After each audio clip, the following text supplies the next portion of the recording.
எத்தனை சதுரங்கள் இந்த வரைபடத்தில் உள்ளன? இந்த வரைபடத்துல எத்தனை ஸ்கொயர் இருக்குன்னு கண்டுபிடிக்கலாம். அதுக்கான ஃபார்முலா தான் இது. n × n + 1 2n + 1 / 6. சரிங்களா? எப்ப இந்த ஃபார்முலா அப்ளை பண்ணலாம்னா சதுரன் கேட்கணும். அப்புறம் இது பாத்தீங்கன்னா ரோன்னு சொல்லுவோம். 1 2 3 4 4 ரோ இருக்குது. சரிங்களா? அப்புறம் எத்தனை காலம் இருக்குதுன்னு பாத்தீங்க. 1 2 3 4 4 × 4 இருக்குது. சரிங்களா? 4 ரோ இருக்குது, 4 காலம் இருக்கு. சரிங்களா? அப்போ ரோவும் காலமும் ஈக்குவலா இருந்தா இந்த ஃபார்முலாவை அப்ளை பண்ணலாம். இல்லைன்னா அப்ளை பண்ணக்கூடாது, வேற ஃபார்முலா. சரி, அப்ப ரோ வந்து 4, காலம் என்னது 4, ரெண்டுமே ஈக்குவலா இருக்கு. அப்ப இந்த ஃபார்முலா அப்ளை பண்ணுங்க. இந்த ஃபார்முலா உங்களுக்கு தெரியும். 1² + 2² + 3² + etc + n². அதனுடைய ஃபார்முலா தான் இது. சரி, இப்ப n க்கு 4 அப்ளை பண்ணுங்க. அப்ப இங்க என்ன வரும்? 4 × 4 + 1 இருக்குது.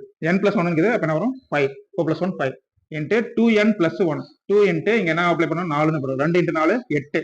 2 8 8 + 1 என்ன வரும்? 9 வகுத்தல் கீழே என்ன இருக்குது? 6 இருக்குது. அது எழுதிக்கிட்டோம். சரி, 6ஐயும் 9ஐயும் கேன்சல் பண்ணலாம். சரிங்களா? 2 3 6 3 3 9. திருப்பி 2 4 கேன்சல் பண்ணலாம். 1 2 2 2 4. 2 5 10 5 30. அப்ப எத்தனை சதுரங்கள் இது? 30 சதுரங்கள் உள்ளது. C answer. சரிங்களா?